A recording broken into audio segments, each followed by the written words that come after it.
You can't, you can, but I don't think it's useful for you, dear Libra. Show up for everyone in the way that they need you to show up for them.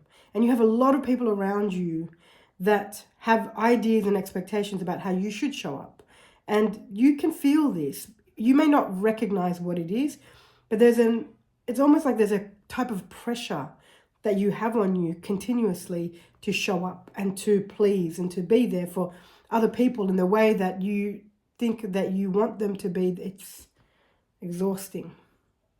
And it needs to stop, dear Libra. It needs to stop, because what you need to understand is someone else's expectations of you doesn't belong to you, it belongs to them. What they need from you is not about you, it's about them. And I know that this can be very difficult for you to take in sometimes because of the people-pleasing thing that goes on.